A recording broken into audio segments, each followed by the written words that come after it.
If you just logged back into Destiny for the Renegades expansion, you probably noticed things are a little different. Lucky for you, I have no hobbies, no social life, and have been here the whole gosh darn time.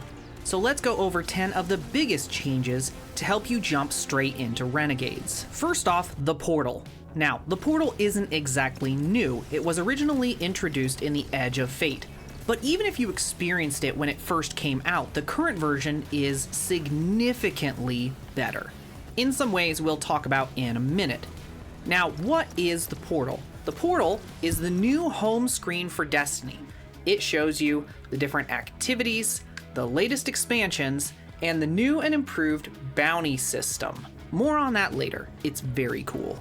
And what's more, it's dead useful if you're just starting out in Destiny or are jumping back in and want to know what the heck is worth playing. For example, if I click on Fireteam Ops, I can see that Expedition Nessus has 2 completion rewards and 3 bonus drops, with a focus for the Motif 41 grenade launcher. Change number 2 is a new game mode that is criminal levels of fun.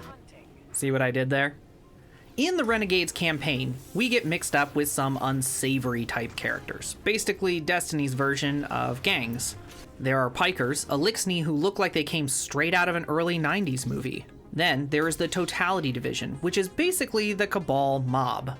And finally, the Tharsis Reformation, a rogue sect of Vex that has split from Maya Sundaresh, aka the Conductor. Apparently, they decided the first thing they should do with their newfound freedom is to put on some gosh darn pants. And then do crime, for some reason. After the campaign, you can pledge to one of these factions and go on missions for them. This gives you reputation and loot. But that's not all.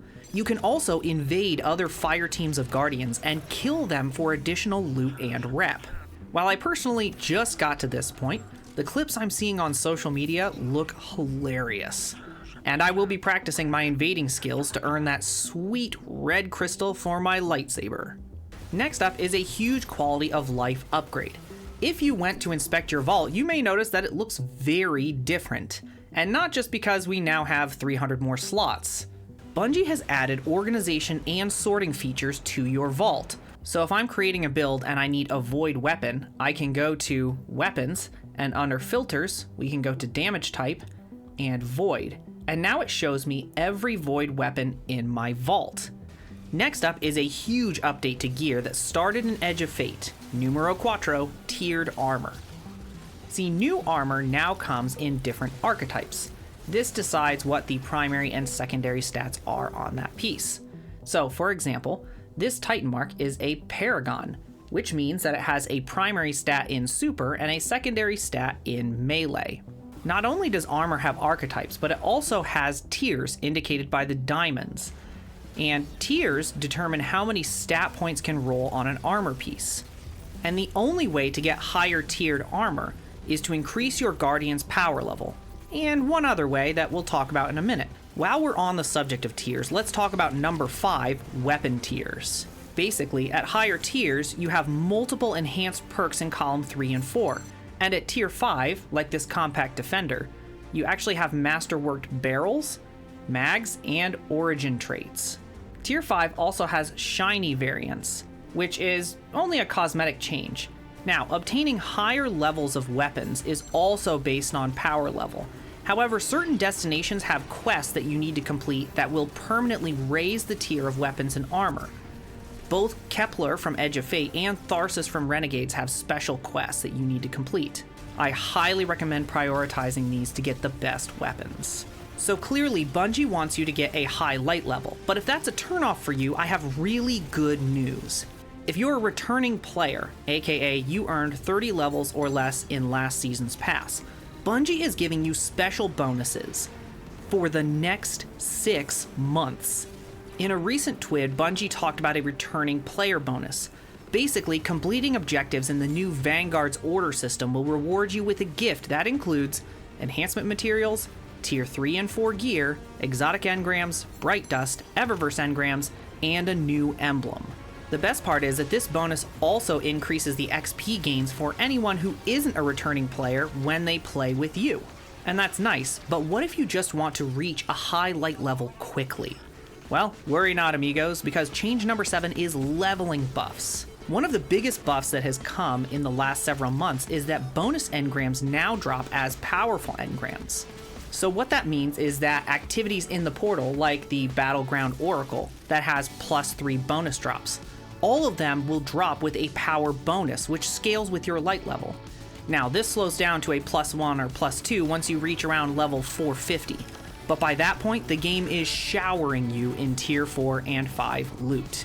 As of the writing of this video, I'm at max rank, but I was about 450 when these changes went live, and let me tell you, the difference was substantial. Next up is the new bounty system, Vanguard Orders. This is a list of objectives you complete in-game. Think of it like the new bounty system. And the rewards for completing orders include Bright Dust, XP, and economy-based rewards. There are also legendary and exotic orders that give you guessed it, more rewards. This is hands down one of my favorite changes. Just for playing the game, I can rack up Bright Dust to buy sick ornaments like this set coming in the Dawning. And speaking of fashion, number 9 is Universal Exotic Ornaments. Now, how it used to work is that any exotic could look like itself, or you could purchase an ornament with Bright Dust or silver, and you could apply those ornaments. Now, in Renegades, you can apply any exotic ornament you've unlocked, like this one for Synthoceps. Now, fortunately for some, this does not work in the Crucible. So now, that exotic that you love but looks like hot garbage, you can make that work.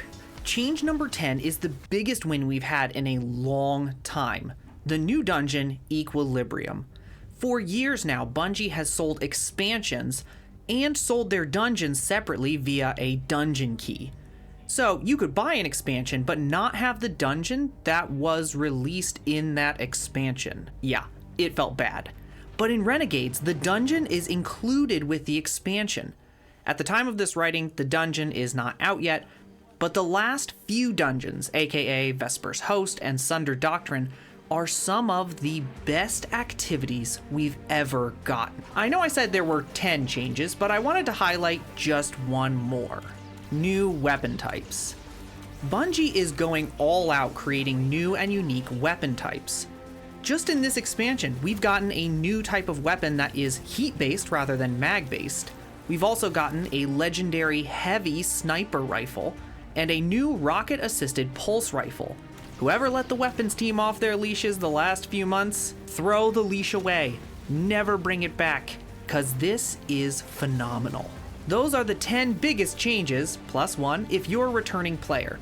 If you found this helpful, hype this video, maybe send it to a friend. GG's, Fire Team.